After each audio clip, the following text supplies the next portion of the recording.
Students, आज हम chapter 4 जिसका नाम है दीवानों की हस्ती। स्टूडेंट्स, यह एक कविता है और इस कविता के रचयिता है भगवती चरण वर्मा। सबसे पहले हम कवि के बारे में जानते हैं। ये जो कवि हैं वो कविता के साथ साथ उपन्यास भी लिखते थे और इन्होंने फिल्मों में भी काम किया, लेकिन पत्रकारिता और लेखन के क्षेत्र में महत्वपूर्ण योगदान दिया। इन्होंने आकाशवाणी रेडियो के लिए भी काम किया और बाद में इन्हें राज्यसभा सदस्य की मानद उपाधि भी दी गई।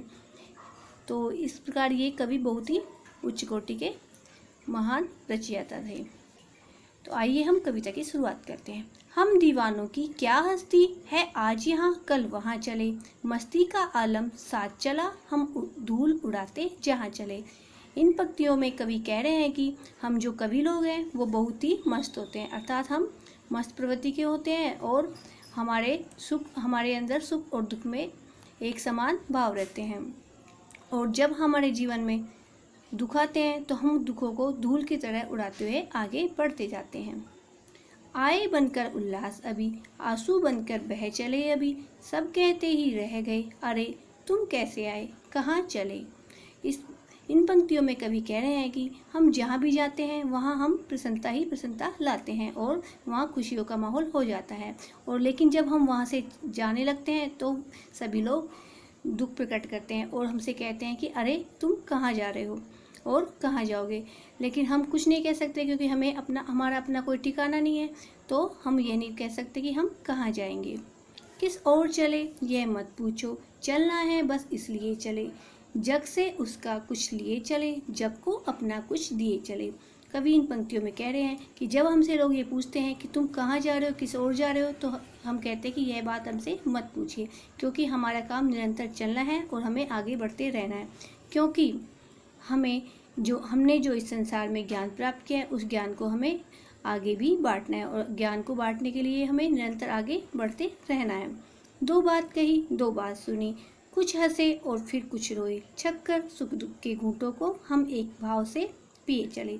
इन पंक्तियों में कवि कह रहे हैं कि हम जहाँ भी गए वहाँ लोगों की बातें सुनी और अपनी दो बातें भी कही और उनके साथ जो सुख का माहौल था उसमें हम खुश भी रहे और उनके दुख में हम दुखी भी हुए और उनके सुख और दुख को हम बांटते रहे एक दूसरे और अपने मन में उनके भावों को लेते रहे और इन्हीं भावों के साथ हम आगे बढ़ते रहे।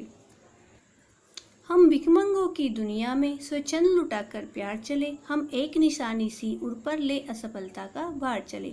कवि इन पंक्तियों में कह रहे हैं कि यह जो दुनिया है वह बहुत ही स्वार्थी है और यहाँ पर हमेशा स्वार्थी लोग कुछ न कुछ भिखमंगों की तरह मांगते ही रहते हैं। लेकिन हम जो कवि हैं वो हमेशा निस्वार्थ भाव से अपना ज्ञान बांटते ही चले हैं और जो हमारे जीवन में असफलता आई है उस असफलता का भार हम अपने आप ही ढो रहे हैं, अर्थात हम किसी अन्य पर इस चीज़ का आरोप नहीं लगा रहे कि हम इस वजह से असफल हुए हैं और हम आगे बढ़ते रहे हैं।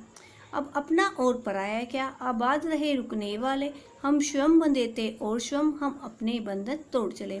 इन पंक्तियों में कह रहे हैं कि अब जब हम इस संसार में एक जगह रुकते ही नहीं है, आगे बढ़ते रहते हैं, तो हमारा यहाँ अपना और कोई पराया नहीं है और जहाँ पर उन लोगों की मंजिल है उन लोगों को हम खुश रहने का आशीर्वाद देते हैं और हम ना उनके साथ रहेंगे और हम आगे बढ़ते रहेंगे और जो भी हमारे जीवन में बंधन आएंगे उन सब बंधनों को तोड़ते हम आगे बढ़ते रहेंगे और इसी में वो खुश और संतुष्ट है। इस तरह से यह चैप्टर जो कविता थी वह कंप्लीट हुई। Thank you.